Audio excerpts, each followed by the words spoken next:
April 25th.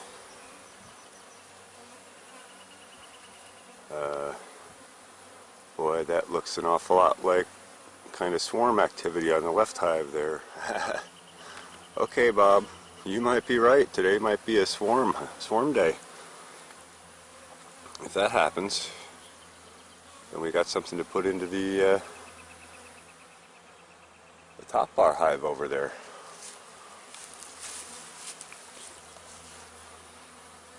I also can't tell if they're acting Robbie toward the new split hive here. I feel like I should get in there and get more entrance restriction on. Of course, I might want to throw a suit on for that, because boy, is that a lot of activity in and out. Man, that is something else.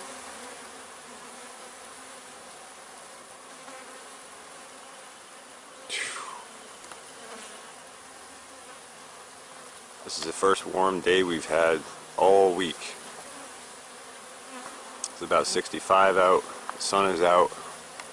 We've had rain and cool weather the last week or so.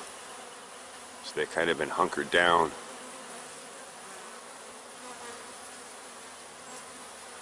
But I would say they're not hunkered down today.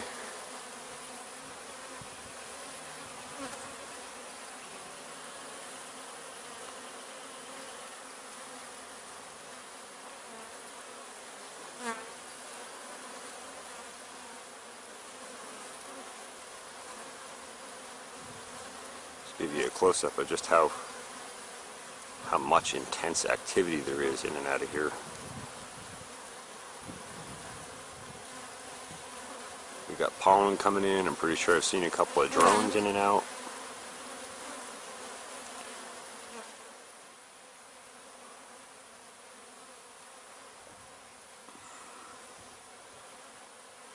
Look at that traffic. Holy cow.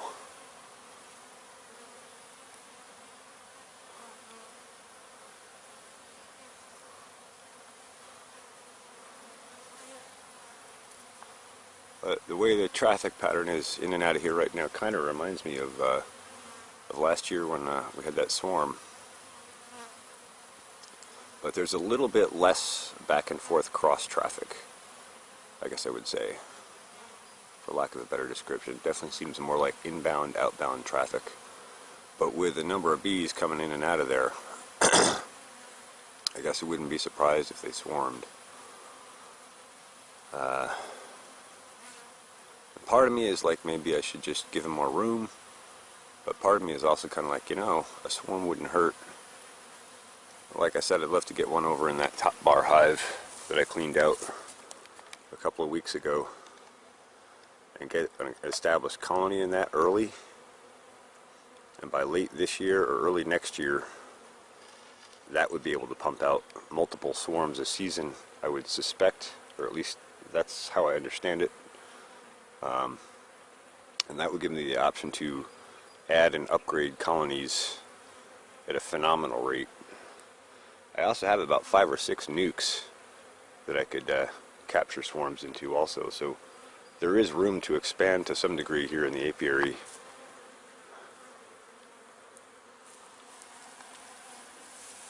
I think I'm just going to keep an eye on them for now.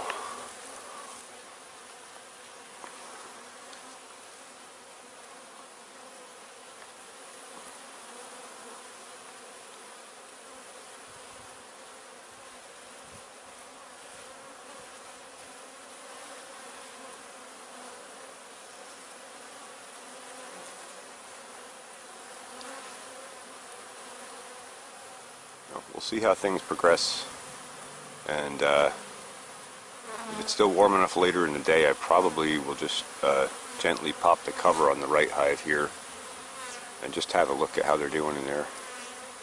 But there's good traffic in and out.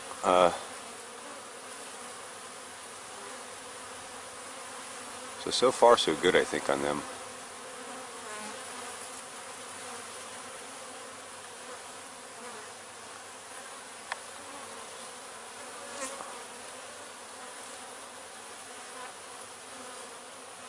Hey. I got a visitor on my hand.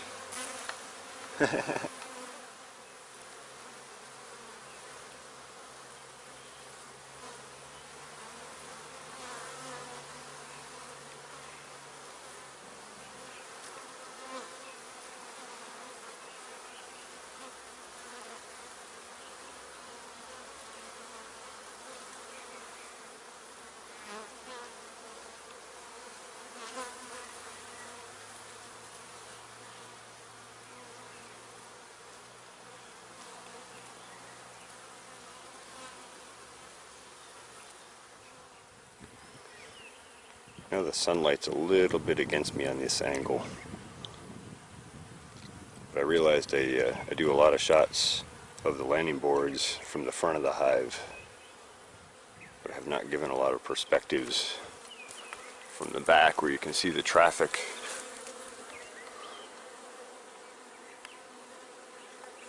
Coming in and out, and I don't even know how well you can see that on camera. There's a lot of sun in my eyes.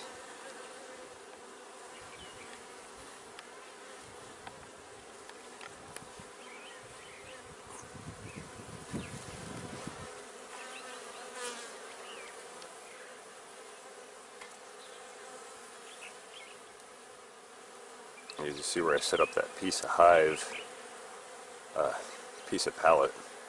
Got hive on the mind. See where I set that up, where they come in to land. They're not familiar with that being an obstacle there as they come in. You can see them go real low and then pull up last minute to clear it. See if I can zoom in on that a bit.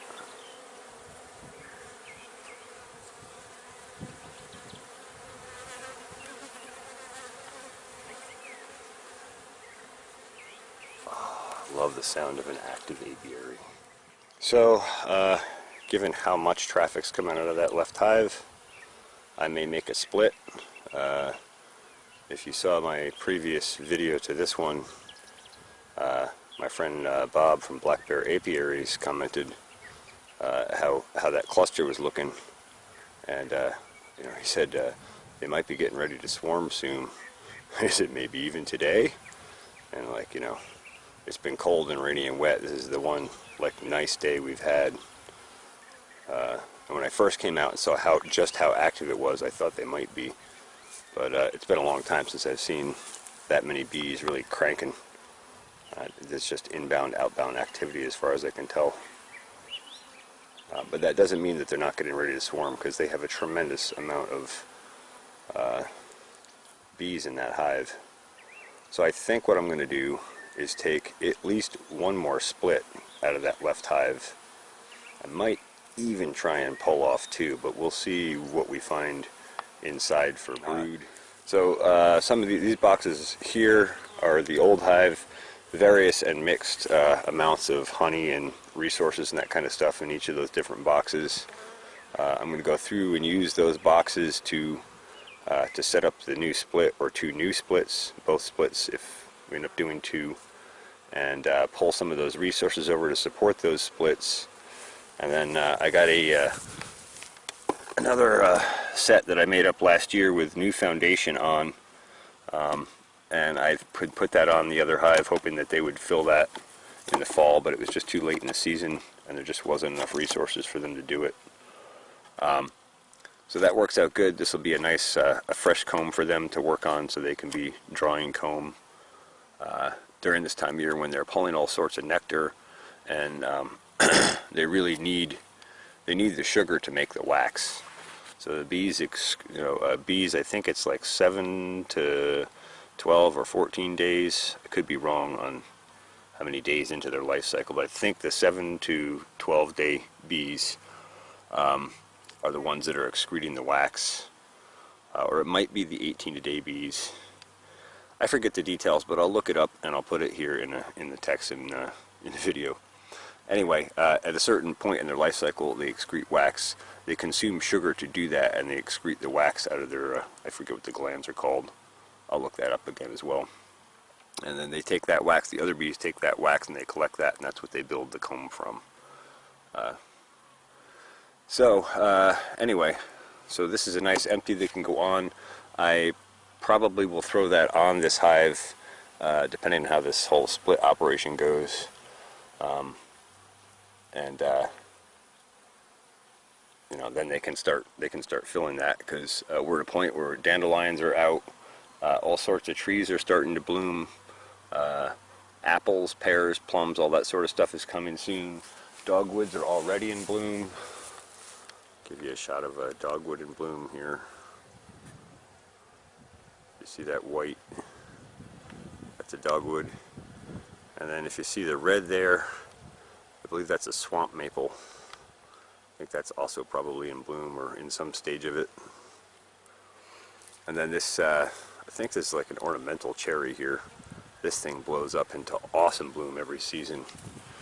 And I don't think we're too awful far from this popping either. Yeah, we're like within days. So we're about to hit a massive nectar and pollen flow. So if I can make these splits on this nice warm day we have, our forecast, I think the lowest I see in the forecast is 38 over the next few nights. That's no big deal as long as I do a good split and they have enough resources to sustain. It's supposed to rain this coming week, which has positive and negative benefits. On the positive side, it'll keep the new splits in the hives, and they'll they'll be more conscious that they don't have a queen, and hopefully start building queen cells. And then next week, when it clears out, they'll be able to get out and pull resources as all these flowers pop open after the rains. So that's sort of my theory of operation, so to speak. And I'm going to go ahead and get a few more things set up here, and then I'm going to wait a little bit later in the day so I don't disrupt their resource gathering too early in the day. Okay, it's about 5:45. Things are slowing down a bit now. And I'm going to open this left-hand hive first, and we'll see what's in there. And we'll see if we can make some splits or what's going on.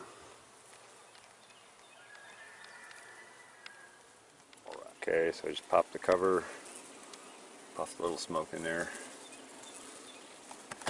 Very calm. Whoa, well, until I did that. Actually, they're still pretty calm. We'll just get a shot here. Oh wow, all kinds of waggle dance.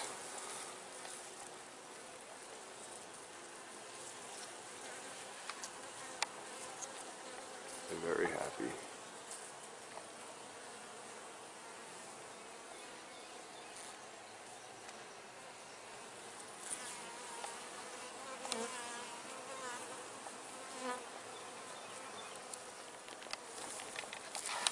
Awesome. A little bit of burr comb on this, here and here. Probably will give that a scrape at some point. Wow. Man, this colony is so strong.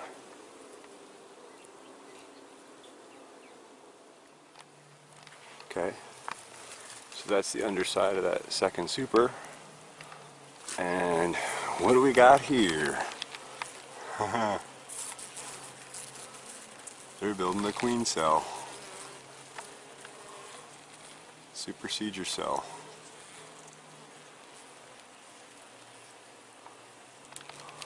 Look at that.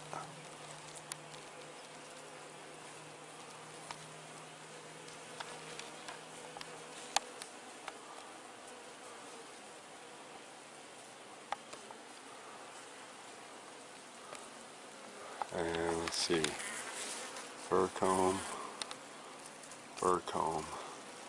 But that is a supercedure cell right there that they're building. Well, so this is the top of the bottom super. So with all those bees and that healthy, and seeing those supercedure, that's actually 2 supercedure cells in the bottom of that. I think I'm going to go ahead and do at least 1 split, and I might pull some of the frames on that upper super and see if there's any brood up in that, because there might be. But I'm definitely going to check on this and see how the stuff that the empty frames that I put back in here, I think it's like 18 days ago now, on April 7th. Today is what, the 25th, Jeremy? Yeah. My son Jeremy was here with me, and kind of watching. We don't have a bee suit for him yet, but he's watching and running and all, so that's awesome. Okay, I guess I got to actually get in and have a look. See. So before I dive in, I just did a tilt to look up in the bottom, and you can see a lot of this drawn out comb doesn't look like it's really been put in productivity yet. I'm still going to pull a few frames out and have a look, I think. And I don't see any Supercedure cells on the bottom of this.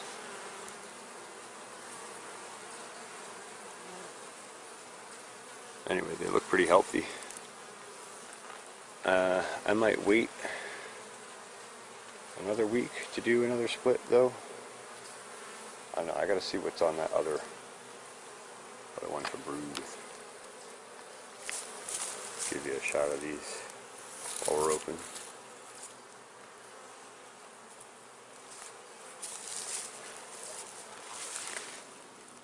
And this is that other one on the bottom with the supercells. No, that was the top. This is the bottom. The supercells 1 and 2.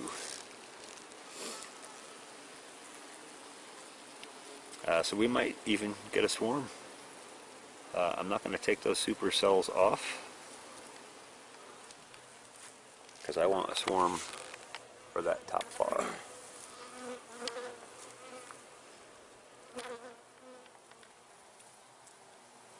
So I'm seeing mostly just pollen in this so far. So I'll give you a shot of the other side of the frame. Oh, sorry, Jeremy. Give you a shot of the other side of the frame.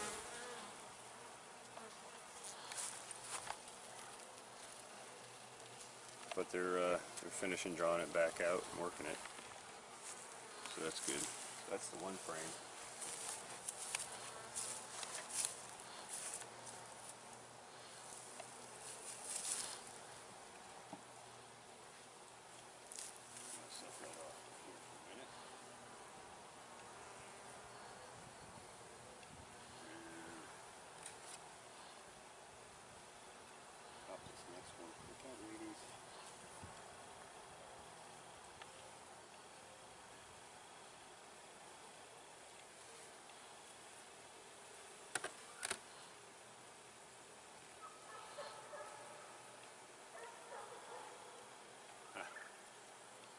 See the chain of bees? It was, I don't know if you caught that coming out.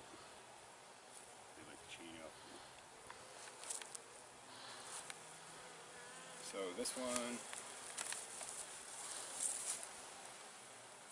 yeah, mostly pollen.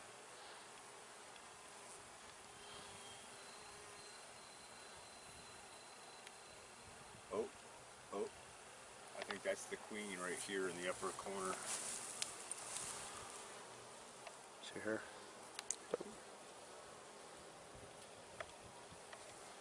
I don't know. She might be laying eggs in that now. Or planning to. She's hiding on us now. She sneak off to the other side of the frame? Or is that her there? She's under all those bees. I don't think I'm going to do a split. I think I'm going to let them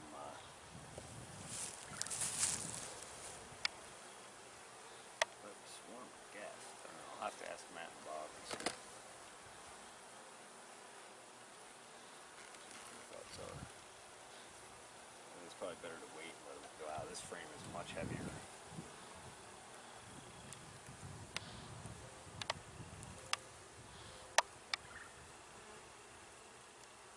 That's got all capped brood and all capped brood and like some edges maybe of pollen or honey, but it's mostly just capped brood. And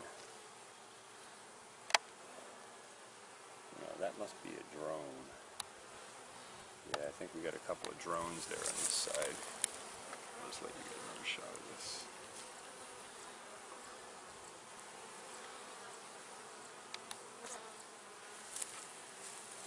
boy. So I'm not going to go pull this apart anymore, really, because there's not really enough to do a good split without feeling like I'm taking from them too much. Might pull this other frame if I can get it. Oh, you ladies are starting to try to. Let me help with that. Feeling pretty comfortable, huh, Jeremy? Yeah. Good. As long as I don't do anything crazy, you know, bees are pretty chill. Yeah, they are. Amazing.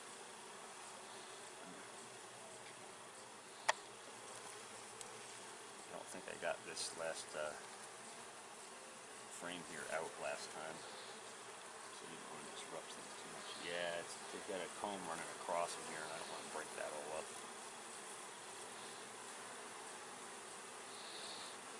I'm just going to leave that. And I'm going to put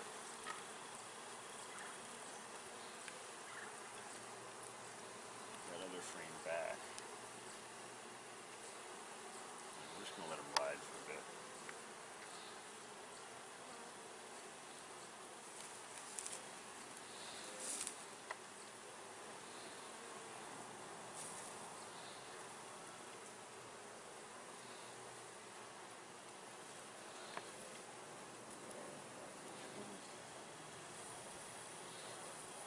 Oh, hey, there's actually some nectar in that one too. Up on this side of the frame. Yeah, I think we're going to let them ride a bit.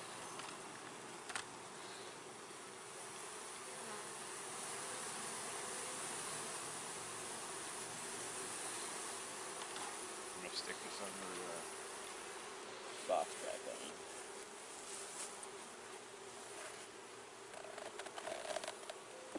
Be careful not to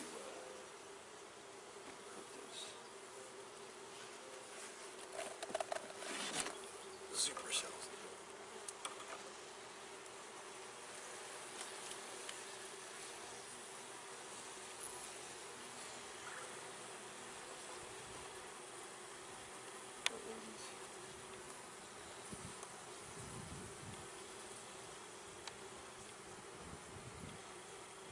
I'm not crushing it. There's a place to put it. And that's basically all honey up in there.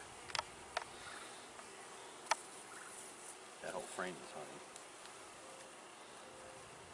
And I know you can't tell from the bottom so well, but that actually has regular frames in it.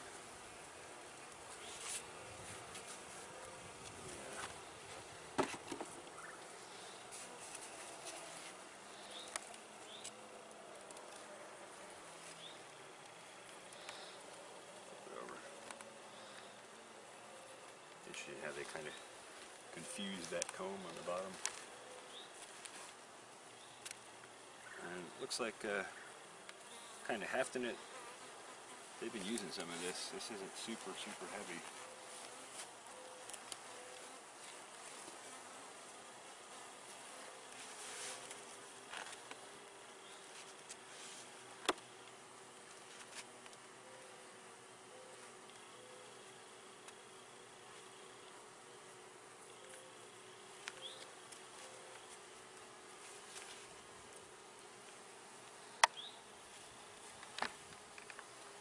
So calm. So awesome. And then I showed these in the shots before, but I'll just show you real quick. These are basically empty foundations, and they started building some comb out on it last year, but at least they didn't finish.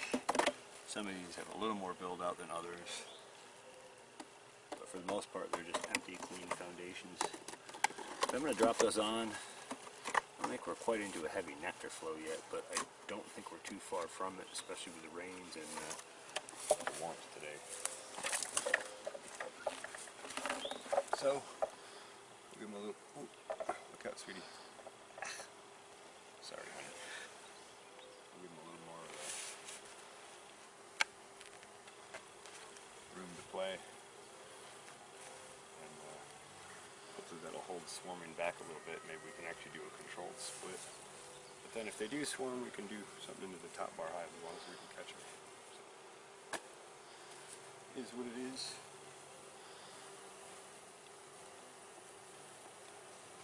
You ladies.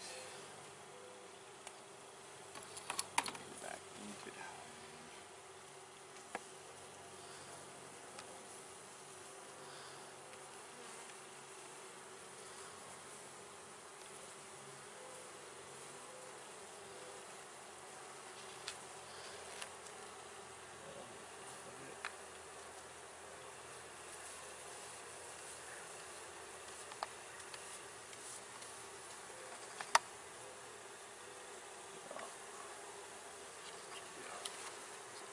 Cover. Boom. Boom. Another cover. Also has a few beads on it.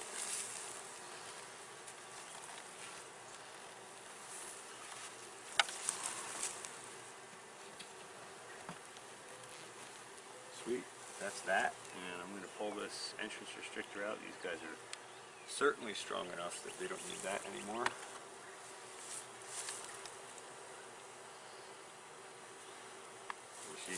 Can you get down and get a close-up shooting in on these guys? You'll see they're fanning. They got their butts out. That's the Nostradav gland, I think. Frederick Dunn was talking about it this last week on his channel. If you're into bees and you haven't seen Frederick Dunn or Canadian Beekeeper's blog, go check those guys out. They are doing some awesome videos on bees. Fred is a photographer and a backyard beekeeper and basically an educator also about bees. And Ian Stepler from Canadian Beekeeper's blog is a commercial beekeeper up in Canada with about 1,500 hives. Both excellent resources, so go check them out. Alright, I think that's it. Thanks for watching the Pharmacy Seeds Network. Guess I'll just grab a quick clip of sweet potatoes in the greenhouse because they are cranking, very much responding to the heat and the warmth, and of course today's nice little burst of sun.